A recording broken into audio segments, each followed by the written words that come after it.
go. Yeah, time to go. I'm Yes. excited today, actually. Me too. I am too. I'm really excited today. Today's episode is going to be on SoundCloud. Right. Yes. SoundCloud. There are a lot of things that have been going on with SoundCloud. Some new things. Some of you might have heard of some of the new things going on with SoundCloud. Some of you who are actually users of SoundCloud, some of you who are actually creators of SoundCloud, probably are wondering how these new things are going to impact you, which is something that we're concerned about. Yeah, absolutely. I mean, SoundCloud was one of those platforms that we just knew, hey, put your music up there, people talk about it, and then you can pull it down at any time. There was a lot more to it. Yeah. There is now a lot more to it. So on today's episode, we're going to be doing a profile of SoundCloud, just an overview where we'll talk about the stats of the company, the outreach, how many users it has, how many tracks it has, Where it came from, who their founders are, and where their vision is. Exactly. We'll talk about those things, and we'll also be talking about Soundcloud Go, its new subscription service that it launched in 2016. And we'll also be talking about who's making the money. Don't forget about Soundcloud Premiere and who is on Soundcloud Premiere, what partners are connected to it, and how you can get on Soundcloud Premiere.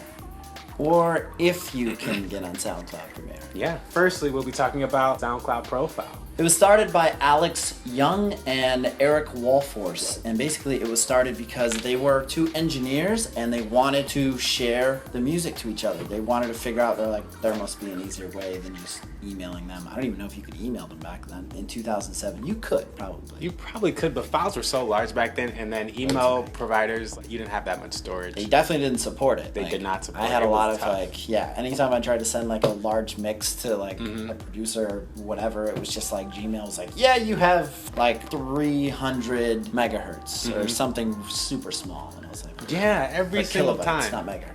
Also on SoundCloud boasts about having 18 million creators, or upwards of 18 million creators. It also has 110 tracks on SoundCloud that those 18 million creators helped generate. And with those tracks, it helped attract a user base of over 175 million users who actively listen to SoundCloud on a monthly basis. That's correct. Those are pretty big damn numbers. Huge. Especially when you compare it to companies that are huge in the streaming space like Right. Spotify or Apple Music. Music, yeah, sure. Spotify only has 100 million users. Apple Music Yeah. only has 10 million paid users at this moment. So when you think about SoundCloud and just its user base, damn near 200 million users on there. Their unique selling point, obviously it was started on the platform for DJs and for people that are talking about sending different mixes or different tracks or different cut-ups, revisions, remixes. That's the word I was trying to figure out as I was pandering. That's all it was started for, and it was this platform to share tracks and to comment on these tracks, but yeah, all about the DJs. The only problem with that is DJs are using music that isn't being licensed by the rights holders.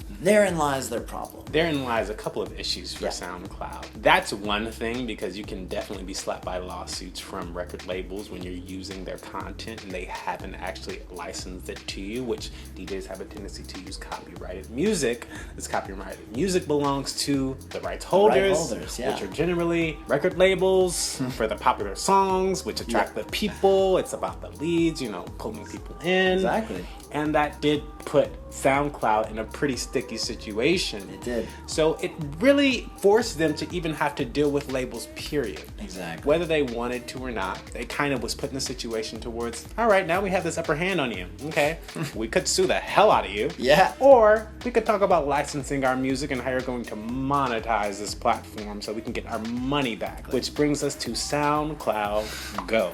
Soundcloud Go was introduced in 2016. It was a platform they had been talking about for a while now in the press, quite a actually. while. Yeah, I remember 2014. 2014? Easily. Yeah. So some of the features that you get with SoundCloud Go when you're paying $9.99 a month, $9.99 a month, which is the monthly cost of having SoundCloud Go. Offline streaming, which is supposed to be a great thing, especially if you're on the East Coast, you're taking the subway, your favorite songs on SoundCloud, you get in the subway, damn, I can't hear my jam. That's kind of an issue. It's a problem. Yeah. You also get no ads on your music. Yep. And we'll talk about the ad thing, because it's kind of like, is that really a feature? Because when you look at just the way ads are placed on what content, It's like a selling point that only really matters to a certain amount of content. Exactly. Then you get 125 million tracks. Right. Opposed to 110. Opposed to 110. Right. Those 125 million tracks come from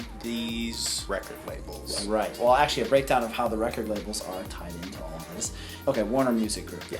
So they have an equity stake of 3 to 5%. And they were also one of the first ones to have their artists on the platform. So then Sony and Universal, once they were kind of figuring out, wait a minute, what do we do? Should we sue these guys or should we just completely leverage their entire network? Well, basically, when they decided to get in with Warner, they were saying, okay, well, now that you have your 3 to 5%, we are going to have some stake, but we'll give you about 15 million or something tracks. Oh, yes. That's basically how they're tied in. So when you're looking at SoundCloud, you're looking at Sony, Universal, and Warner. Those are the big guys. Big three. Yep. That's the big three. So in 2014, Warner signed their deal with SoundCloud, which they got that 3 to 5% equity stake. Exactly. And then later came Universal, and then Sony came along. Sony came along. And then after Sony came along is when we got this SoundCloud Go. The incentive really is, okay, I cut that deal with SoundCloud. I'm Sony or Universal or whomever. All right, where's the money coming from? Yeah. Where is the money kind of coming from? So now you have to monetize a platform, which is the real motivation for SoundCloud to really introduce SoundCloud Go. And if you've experienced SoundCloud Go, you can kind of tell that the motivation behind signing up for SoundCloud Go was to just monetize because the platform is exactly the same, which we experienced. It's exactly the same. Because we decided to sign up for it last night. Had to. Yeah. Due diligence.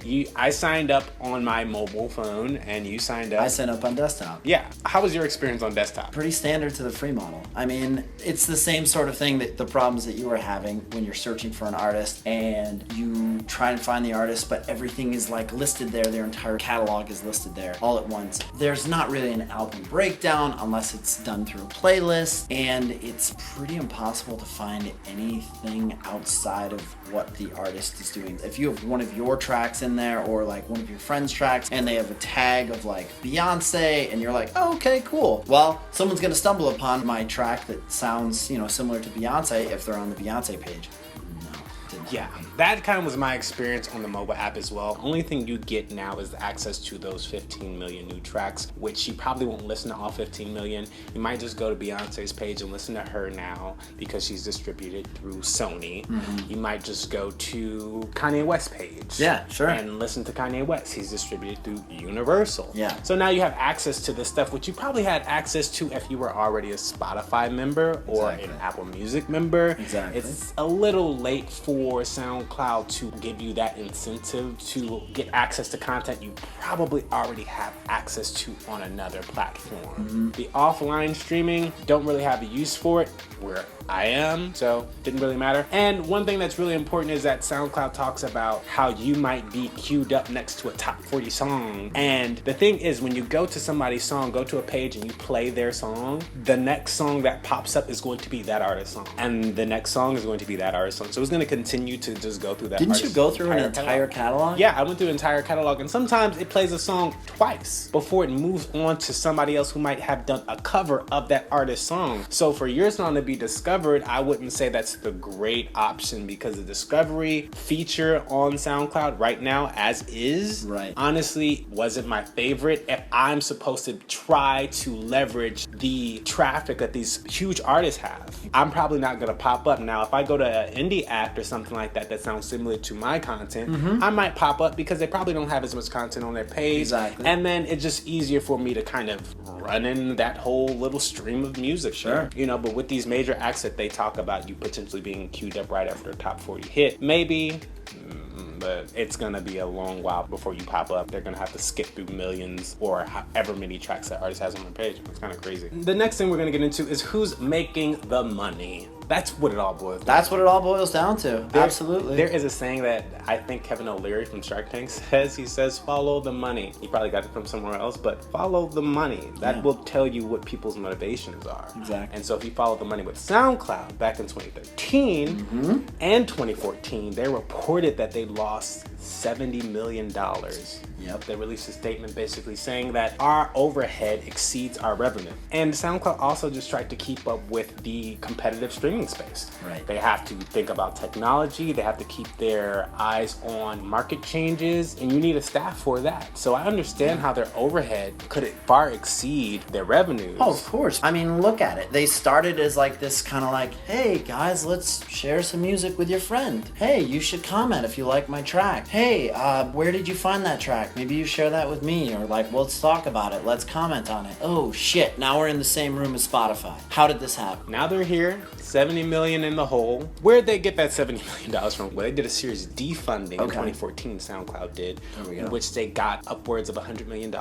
Now, as of not too long ago, we just discovered in 2016, they did another round of funding and they got $70 million from Twitter. And this round is supposed to be upwards of $100 million as well. Mm-hmm. So SoundCloud is still taking in money. Quite a bit. They're still taking in money. Quite a bit. In which whenever you take money from people, you gotta pay up. You have to. And pretty quick, You too. have to. A lot quicker. Have to. So you have to understand what pressure SoundCloud's putting themselves under to try and understand where this company might be going. Right. And who may or may not be railroaded Yes. to get there. And that's when we get into SoundCloud Premiere